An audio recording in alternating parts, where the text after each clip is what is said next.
আসসালামু আলাইকুম। আমি সামিদ বিন রহমান, প্রাণীবিদ্যা বিভাগে চতুর্থ বর্ষের একজন ছাত্র। আসসালামু আলাইকুম। আমি তাইফিকুল ইসলাম রমজান, অর্থনীতি 21-22 শিক্ষাবর্ষ। আমরা save wild life and nature একটি অরাজনৈতিক পরিবেশবাদী সংগঠন।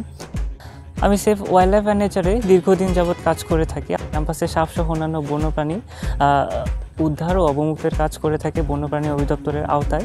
আমাদের উদ্দেশ্য ক্যাম্পাসে প্রাকৃতিক পরিবেশ ও শিক্ষার পরিবেশ দূষণমুক্ত এবং মাদকমুক্ত রাখা। রাকসুতে পরিবেশ বিষয়ক সম্পাদকীয় পদের অনুপস্থিতি বোধ করায় আমরা এই পদ তৈরিতে প্রয়োজনীয় পদক্ষেপ গ্রহণ করি এবং সফলতা পাই। রাকসু নির্বাচনে পরিবেশ ও সমাজ কল্যাণ পদে প্রার্থিতা ঘোষণা করছি। আসন্ন রাকসু নির্বাচনে কেন্দ্রীয় সংসদে আমি সহপরিবেশ ও সমাজ কল্যাণ বিষয়ক সম্পাদকীয় পদে প্রার্থিতা করছি। আমরা এই পদে নির্বাচিত হলে যে কাজগুলো করতে চাই: বৃক্ষরোপণ কর্মসূচির মাধ্যমে বৃক্ষাচ্ছাদন বৃদ্ধি করতে চাই। আমরা ক্যাম্পাসে বৃক্ষ নিধন রোধ করতে প্রয়োজনীয় ব্যবস্থা গ্রহণ করতে চাই। সাপসহ অন্যান্য বন্যপ্রাণীর উপদ্রব থেকে রক্ষা করতে শিক্ষার্থীদের মাঝে সচেতনতামূলক কার্যক্রম বৃদ্ধি করতে চাই। আর পশ্চিমপাড়া পাখি কলোনি থেকে সৃষ্ট দুর্গন্ধ নিরসনে প্রয়োজনীয় ব্যবস্থা গ্রহণ করতে চাই।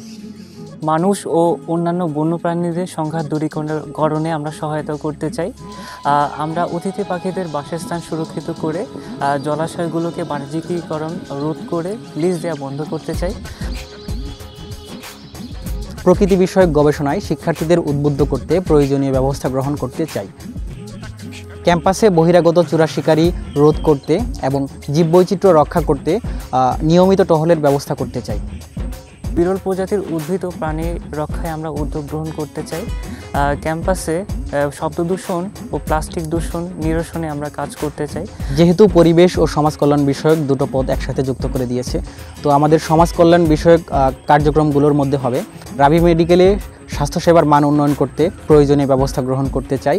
শিক্ষার্থীদের সুস্থ জীবনযাপনে উদ্বুদ্ধ করতে মাদকমুক্ত জীবনযাপনে উৎসাহিত করতে চাই। ক্যান্টিন ও ডাইনিংয়ের খাবারের মান উন্নত করতে প্রয়োজনীয় ব্যবস্থা গ্রহণ করতে চাই। শিক্ষাকে আরও বেশি বাস্তবমুখী করতে প্রয়োজনীয় ব্যবস্থা গ্রহণ করতে চাই। আমাদের শিক্ষার্থীদের মধ্যে একটা দীর্ঘদিনের দাবি আছে যে শতভাগ আবাসিকতার বিষয়। হলের আবাসন সংকট নিরসনে প্রয়োজন দীর্ঘমেয়াদী পরিকল্পনার। আর আমাদের এই সংক্ষিপ্ততম সময়ের মধ্যে এই সমস্যা কাটিয়ে ওঠা সম্ভব হয়ে উঠবে না। তাই আমরা চাইব কিভাবে বিদ্যমান হলেই আবাসন সংখ্যা বৃদ্ধি করা যায়, এর বিকল্প অনুসন্ধান করতে প্রশাসনের সাথে সমন্বয় করে কাজ করতে চাই।